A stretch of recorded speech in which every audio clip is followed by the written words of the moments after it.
नमस्कार मित्रांनो, आज मी तुमच्याकरता घेऊन आली आहे अंड्याची मोकळी भाजी आणि पराठे। चला तर आता आपण रेसिपीला सुरुवात करूया। हे 6 अंडे आहेत, ठीक आहे, आणि हे 5 ते 6 कांदे आहे मोठे, म्हणजे वजनाला म्हणाल तर अर्धा किलो कांदे आहे, आणि हे 8 ते 9 मिरच्या आहे ज्याला मी बारीक कापून घेतले, आणि हा एक मोठा टमाटर। आता आपण पुढचा व्हिडिओ बघूया। आहे आता मी याला 2 ते 3 पळी असं तेल घालून घेणार आहे, कारण अंड्याला कसं तेल जास्त लागतं ना। बघा आता आपलं तेल तापलं आहे, जिरं घालती आहे, हिरव्या मिरच्या, कांदा। बघा आता आपले कांदे छान असे मुरलेले आहे। याच्यामध्ये आता मी अर्धा चम्मच हळद घालती आहे, 1 चम्मच धने जिरे पूड आहे, आणि याच्यामध्ये एक सिक्रेट चिकन मसाला 1 चम्मच घाला, ही भाजी अप्रतिम लागतो, आणि 1 चम्मच काश्मीरी लाल तिखट, आणि 1 चमचा मीठ। याला छान करून याच्यामध्ये चिकन मसाला अवश्य घाला, याने भाजी आपली खूप छान अशी झणझणीत होते।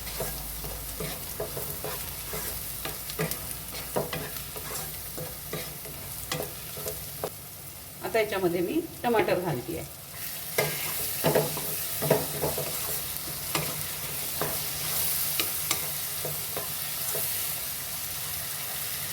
हे बघा 6 अंडे घालते याच्यात।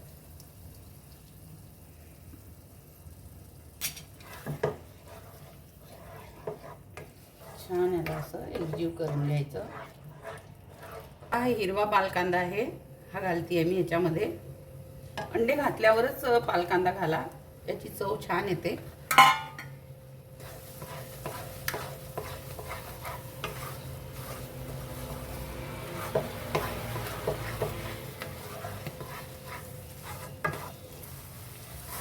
बघा आता आपली भाजी छान झालेली आहे, छान सुगंध येतो आहे।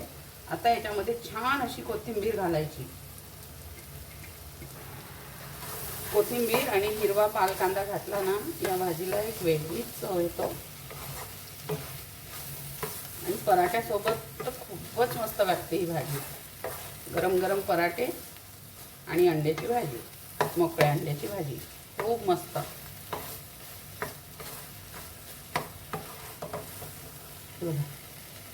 मस्त झाली आहे, छान असा त्याचा सुगंध सुटला आहे।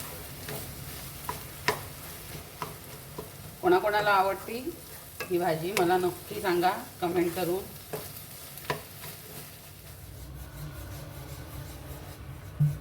गोल गोल लाटायचं,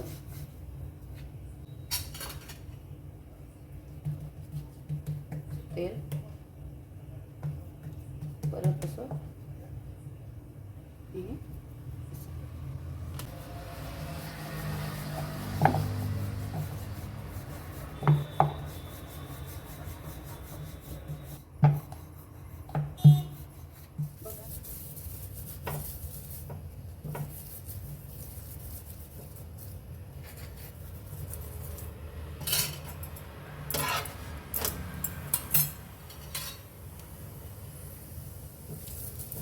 बघा तेल लावलं की आपले पराठे असे छान फुगतात, आणि हे गरम गरम खायला खूप अप्रतिम लागतात।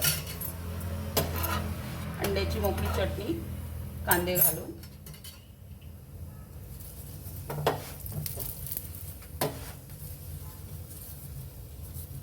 दाबून दाबून छान शेकून घ्यायचं याला।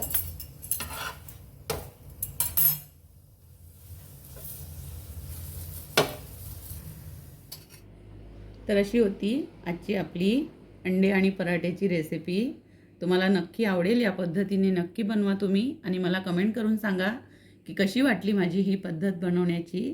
तर माझ्या चॅनलला सबस्क्राईब करा, ताकी मी जेव्हा पण नवीन व्हिडिओ अपलोड करेल तर तुम्हाला त्याचं नोटिफिकेशन येणार, आणि बेल आयकन पण नक्की दाबा। आणि माझ्या चॅनलवर नवीन आहात तर सबस्क्राईब करा, लाईक करा, शेअर करा, कमेंट करा। आपलं खूप खूप धन्यवाद।